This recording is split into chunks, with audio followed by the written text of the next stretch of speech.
Cześć, witam po dłuższej przerwie. Jestem już 2 miesiące po użytkowaniu nowej drukarki od Bambu H2D.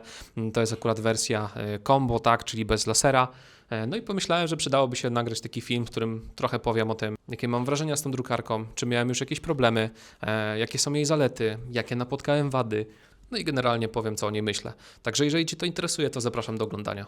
Moje takie pierwsze wrażenia, które miałem z tą drukarką, oczywiście są na moim poprzednim odcinku na unboxingu. Pierwsza styczność, jaką z nią miałem, była naprawdę dobra. Ja trafiłem akurat na egzemplarz, który nie był zniszczony. W całości wszystko pracowało. Po około tygodniu, dwóch musiałem wymienić jedną z dysz, była zatkana. Musiały się wdać tam jakieś opiłki z filamentu, które nie byłem w stanie po prostu wyciągnąć tym tak zwanym cold pullem, czy jak to ktoś tam nazywa. No więc jestem już po pierwszej wymianie.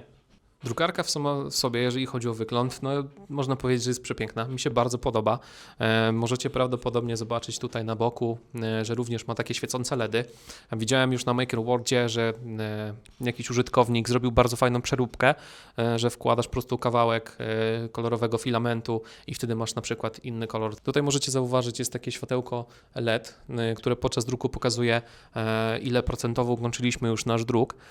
Także można sobie bardzo szybko podejrzeć, jak wygląda sytuacja. Jeżeli chodzi o ekran, on jest lepszej jakości niż ten na X1. Zauważyłem też, że trochę layout się zmienił interfejsu i jest to też już zmienione w X1 po update'cie. No i sam ekran chodzi lepiej, chodzi szybciej. Podoba mi się to. Tutaj naprawdę działa to szybko i sprawnie.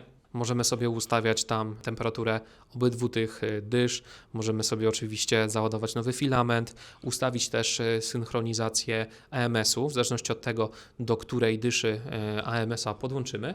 Jeżeli chodzi jeszcze o ekran, działa szybciej, jest bardziej żwawy, nie musimy czekać, aż coś się ustawi, załaduje. No powiem szczerze, dla mnie jest to plus.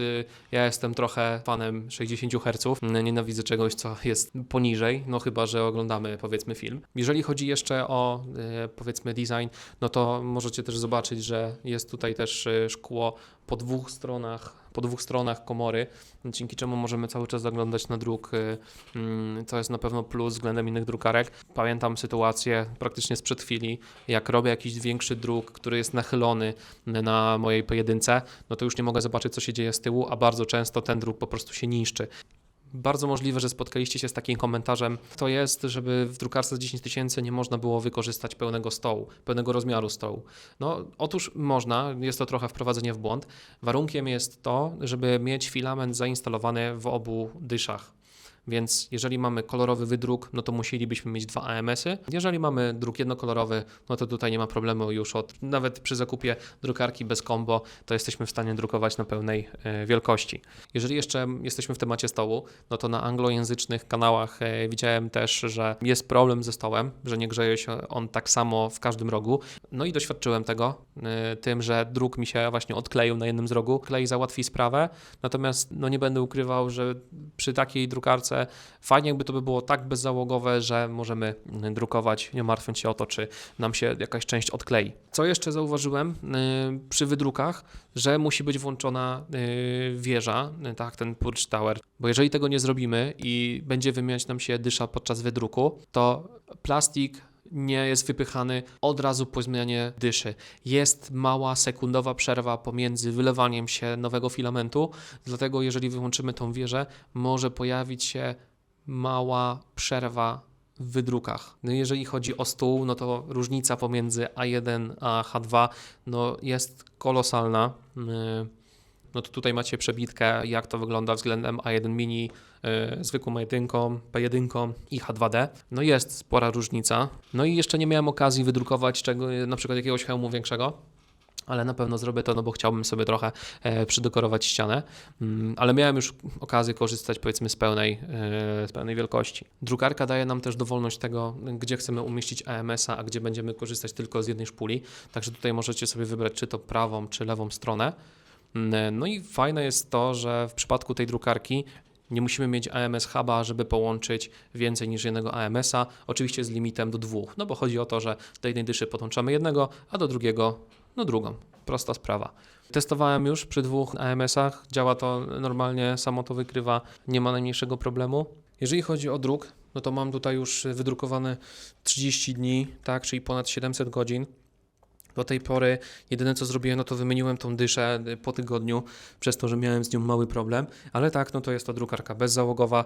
Nic z tą drukarką nie musiałem robić, normalnie była serwisowana, a tak poza tym, no nie będę ukrywał, jest bezzałogowa, nie miałem z nią żadnych problemów, czuję się na niej dobrze. Jeżeli chodzi o Bamboo Studio, no to jeżeli ktoś nie aktualizował przez ostatnie 2 miesiące, to trochę się zmienił.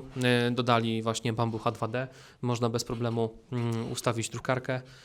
No i też no i teraz też widzicie, jak to dokładnie wygląda, jeżeli chodzi o zużycie filamentu względem X1 a H2D. To jest wydruk, który ja drukuję, składa się z 4 kolorów. Prawdopodobnie, gdybym miał podłączone 2 AMS-y, to druk byłby jeszcze krótszy, no ale teraz no, po prostu tego nie mam. No i dochodzimy do pytania, czy poleciłbym tą drukarkę. Zależy, czego dokładnie potrzebujesz, bo jeżeli zależy Ci na dużym stole roboczym, to już chodzą liki, że Bamboo będzie wydawać nową drukarkę, która właśnie będzie miała duże pole robocze i nie będzie miała takich dodatków typu właśnie laser. Jeżeli zależy Ci na tym, żeby oszczędzać filament i masz druk 2-3 kolorowy, to zdecydowanie mogę ją polecić. Ja sam na wydruku, który na przykład traci czy wyrzuca w odpadach ponad 100 gram filamentu, to robi teraz już na przykład 20. Tak? No, mimo wszystko to zużycie filamentu będzie się jeszcze pojawiać z prostego powodu, no bo no, musi być jeszcze ta wieża, która czyści po każdej zmianie filament. No i to by było na tyle w dzisiejszym odcinku. Jeżeli dotrwaliście do końca, to będę wdzięczny za jakiegoś followka, za jakiś komentarz, może za suba. No to pozwala mi po prostu wiedzieć, że chcecie oglądać takie materiały, ale jeżeli jest coś, co chcielibyście zobaczyć, to dajcie znać w komentarzu, no to oczywiście przygotuję taki film. No i to by było na tyle w dzisiejszym materiale, także jeżeli zostałeś do końca, to bardzo Ci dziękuję. No i do zobaczenia następnym razem. Cześć!